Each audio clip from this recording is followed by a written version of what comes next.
আলাইকুম ভাই। যারা মালয়েশিয়া প্রবাসী, নতুন প্রবাসী আসবেন, তাদের পক্ষ থেকে একটা কথা বলছি যে ভাই, আপনারা যে যে বিদেশ আসবেন ভালোভাবে বুঝা যাচাই মাচাই কইরা বিদেশ আইসেন। আর দালালের পক্ষ কইরা আপনারা বিপদে পড়েন না আমার মতন ভাই।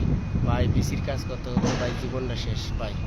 দালালে কইছে ভাই আমাদের ফ্যাক্টরি বা কোম্পানি দিব, আমরা রাইনা ভাই কনেকটেশনও পাঠাইছে ভাই।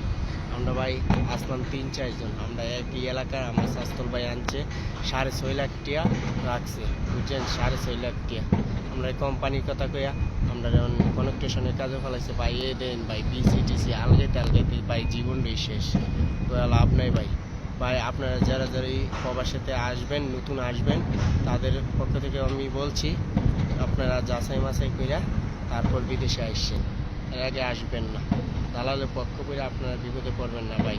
মালয়েশিয়াতে আসবেন না, মালয়েশিয়ার এখন পরিস্থিতি খারাপ ভাই। ভালোভাবে যাচাই মাচাই করে আসবেন, আর দালালের পক্ষে পড়বেন না ভাই। বাংলাদেশেই ভালো ভাই, বিদেশে আইন না। থ্যাংক ইউ ভাই।